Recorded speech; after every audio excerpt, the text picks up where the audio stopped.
Students, welcome to the ज्ञान अड्डा। हमने कल बहुत सारी टर्म डिस्कस करी, एक पूरे क्वेश्चन को डिस्कस करा। ठीक है, अब हम धीरे धीरे हार्ड पॉइंट्स की ओर और जो बेसिक से थोड़ा सा मॉडर्न टर्म्स की ओर जो है मूव करते जा रहे हैं। ठीक है, अब हम जो टर्म डिस्कस कर रहे हैं वो है डेप्रिसिएशन। डेप्रिसिएशन वैसे तो मैंने आपको पहले भी बताया था। डेप्रिसिएशन क्या है? कोई भी एसेट्स है तो ड्यू टू द यूसेज, जैसे जैसे तुम उसको यूज़ करते जाओगे तो वो मशीन जो है वो पुरानी होती जाएगी। मान लीजिए आज आपने कोई मशीन ख़रीदी तो आज जितना प्रोडक्शन वो करके दे रही है 4 साल बाद उतना प्रोडक्शन नहीं करके देगी। वो थोड़ी सी यूनिट्स उससे कम बनने लगेगी। हो सकता है कि आज आप काम जो है आपका वो मोबाइल के थ्रू होता है या लैपटॉप के थ्रू होता है, तो जो मॉडल आज है उसमें जो प्रोसेसर आज लगा है वो हो सकता है थोड़े टाइम बाद ऑब्सोलीट हो जाए। वो वाला प्रोसेसर अब मार्केट में है ही नहीं, इसलिए वो सही से वर्क नहीं कर रहा है। ठीक है ना। तो due to obsolescence, due to the change in the pattern, due to the usage, wear and tear, ठीक है, इन रीजंस की वजह से अगर कोई एसेट्स की वैल्यू कम होती जा रही है, दिस इज़ कॉल्ड डेप्रिसिएशन। और ये डेप्रिसिएशन लगता किस पे है? सिर्फ एसेट्स पे ही लगता है, क्योंकि उसी की वैल्यू तो कम होती जाती है। तो देखो, परमानेंट और continuing decrease in the value of assets due to the wear and tear और passage of time, it's a business expenses, तो it's not paid in cash. ये बिजनेस का एक एक्सपेंस है, जबकि ये कैश में पेड नहीं हुआ है। बिजनेस का एक्सपेंस है ये, ऑल्दो ये कैश में पे नहीं होता है, क्योंकि कैश में थोड़ा ना पे, तुम्हें कैश में पता चल रहा है कि तुम्हारा जो है आज एसेट से इतना प्रोडक्शन हो रहा है, आज कम हो गया, नहीं ना।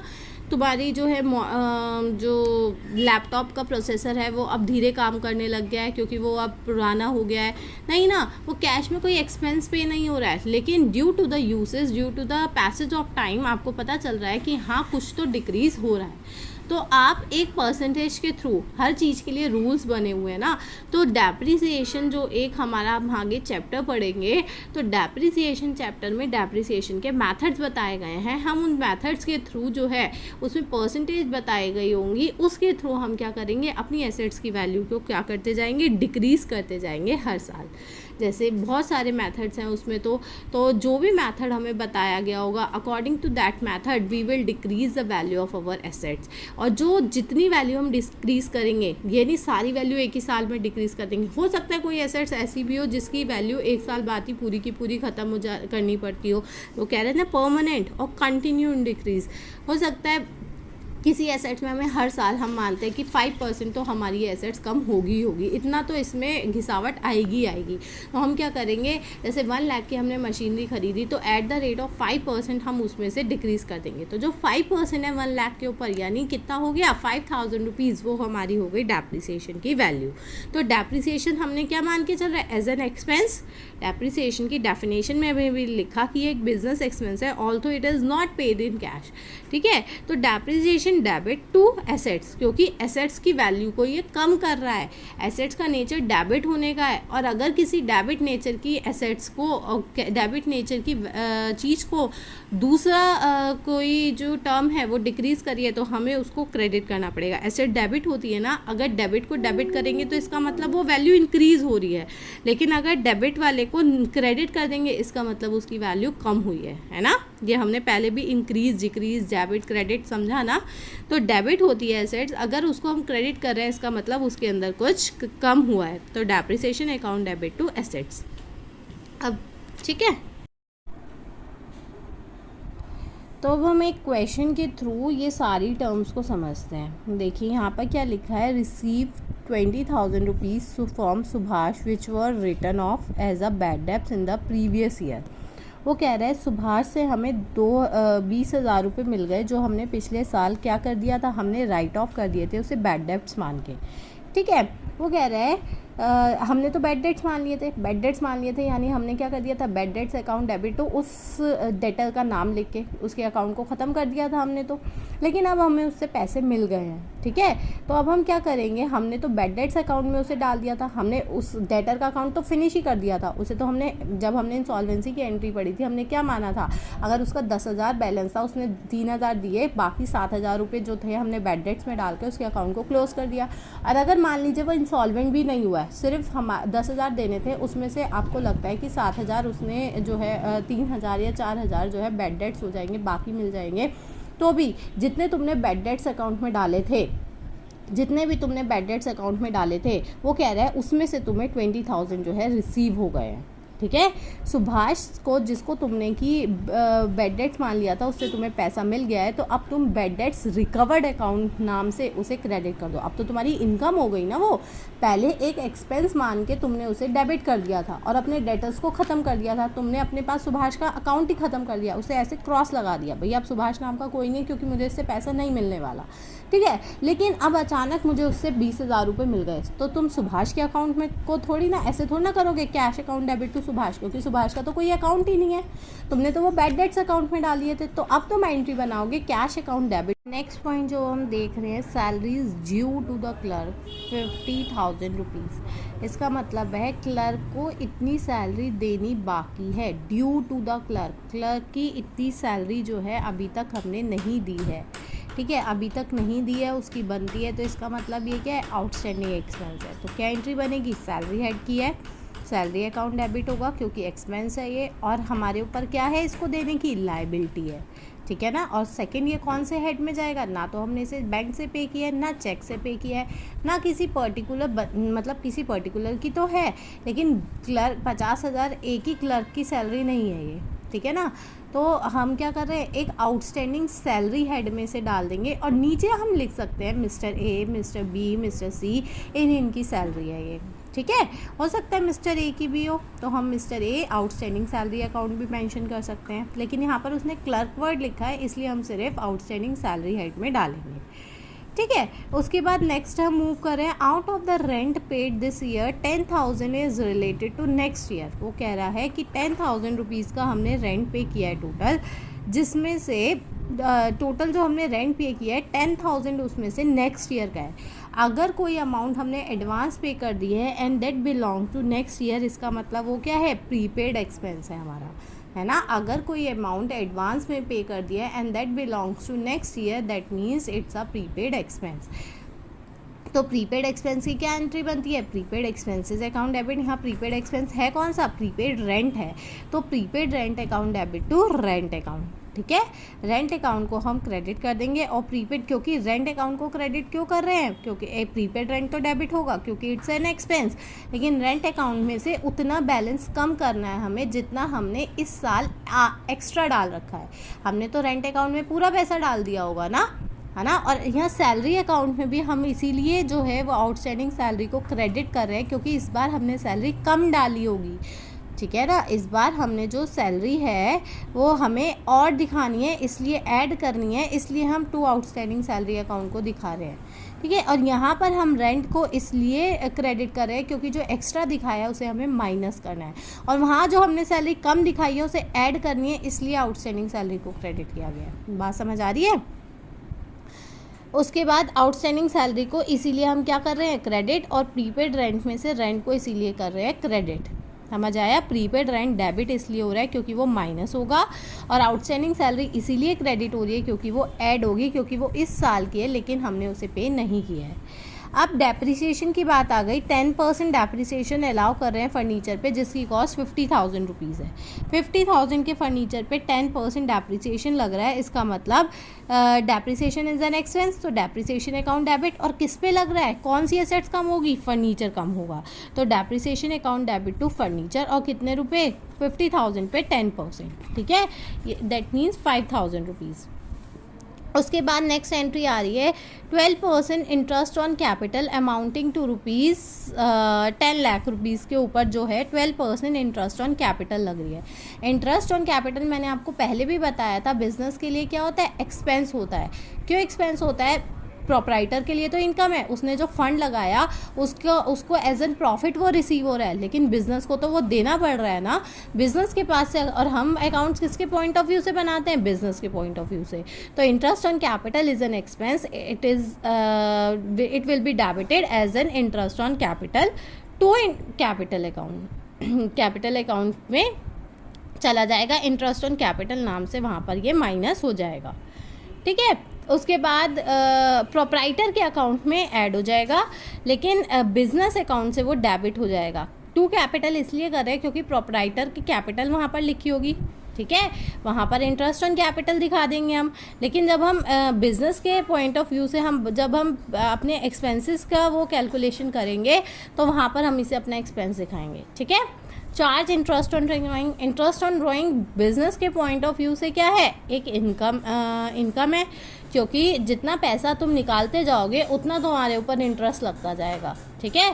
जितना पैसा तुम फर्म से निकालते जाओगे अपने यूज़ के लिए उतना तुम्हारे ऊपर इंटरेस्ट लगता जाएगा। तो इंटरेस्ट ऑन ड्राइंग क्या हो गया, बिजनेस के पॉइंट ऑफ व्यू से इनकम हो गई। तो drawings account debit to interest on drawings. Drawings expense है, तुम्हारा एक्सपेंस और बढ़ जाएगा क्योंकि उसके ऊपर इंटरेस्ट लग गया। तुमने किसी से 5,000 का लोन लिया है और उसके ऊपर 2% इंटरेस्ट और लग गया है तुम्हारे ऊपर 100 रुपये, तो क्या हो गया, तुम्हें अब 5100 रुपीज़ पे करने हैं टोटल। तो वही ये है, तो ड्राइंग्स अकाउंट तो डेबिट होता ही होता है। अब तुम्हें उसके ऊपर और देना पड़ेगा कितना, 8000 रुपीज़ और देना पड़ेगा, ठीक है। तो guys go and please subscribe my YouTube channel, like, share and comment, don't forget.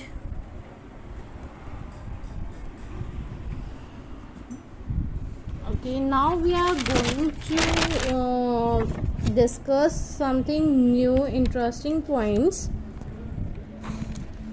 See, यहाँ पर हम मशीनरी के पॉइंट्स को समझ रहे हैं। जैसे मशीनरी में कौन कौन से expense, machinery in sense assets में, एसेट्स जब हम बॉट करेंगे, एसेट जब हम परचेज करेंगे, उसमें कौन कौन से एक्सपेंसेस को हमें ऐड करना है, कौन कौन से एक्सपेंसेस को हमें उसमें से लेस करना है, ठीक है। जब हमने गुड्स परचेज किया नितेश से 50,000 रुपये का, also paid to 1,000 rupees for the carriage.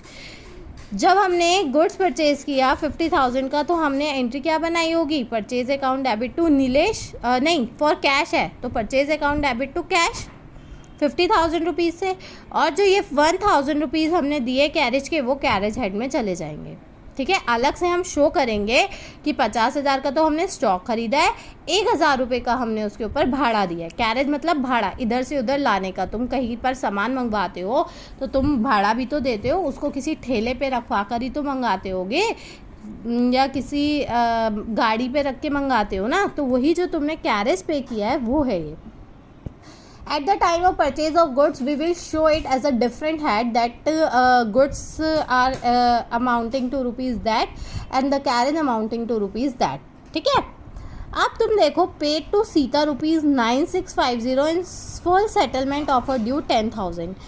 Sita को हमने 9650 रुपीज़ दिए, उसका टोटल जो अमाउंट था 10,000। तो जब पेमेंट के टाइम पे कोई डिस्काउंट दिया जा रहा है, दैट मीन्स कैश डिस्काउंट, और इसको अलग से शो भी करेंगे। और पेमेंट करने के टाइम पे डिस्काउंट मिल रहा है तो हमारी इनकम है ना।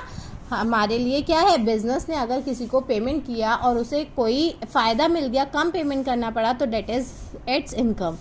तो क्या एंट्री बनेगी, एंट्री बनेगी सीता अकाउंट डेबिट, क्योंकि सीता के पास पैसा जा रहा है, debit the receiver, and to क्या जा रहा है, कैश जा रहा है, और क्या अलाउ हो रहा है, डिस्काउंट मिल रहा है, ठीक है। तो देखिए ये आपकी एंट्री बन रही है 9650 और 350, ठीक है।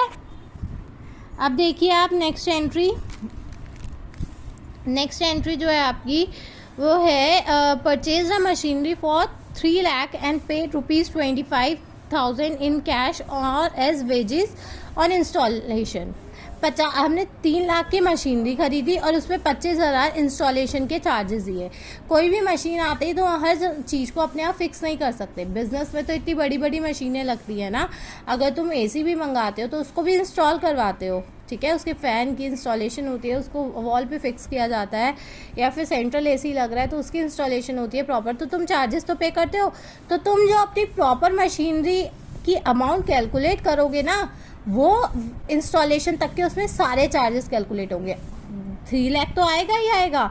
जो तुमने उस टाइम फिटिंग और फिक्सचर कराने के लिए जो पेमेंट की होगी, उसके पैसे भी उस मशीनरी में ही ऐड हो जाएंगे। तो तुम बताओगे किसी को मशीनरी, ये नहीं बताओगे कि तुम 1 लाख, मान लीजिए आप कार खरीद के लेके आए, कार में जब तक आप उसे बाहर लेके आएंगे उस पर जितने पेपर वर्क होगा, कार के ऊपर जो टैक्सेस पे होंगे, ठीक है ना, टैक्सेस आउट ऑफ शोरूम लाने के लिए उस पर टैक्सेस पे होते हैं, तो वो सारे एक्सपेंस उसमें इंक्लूड होंगे। आप ये नहीं कहेंगे कार तो जो थी एक्स शोरूम प्राइस इतनी थी, विद शोरूम प्राइस इतनी थी, ऐसे नहीं बताओगे। आप बताओगे आपकी शोरूम से बाहर आने के बाद कार इतने की ही पड़ी है, और आप उतनी वैल्यू पे डेप्रिसिएशन कैलकुलेट करोगे।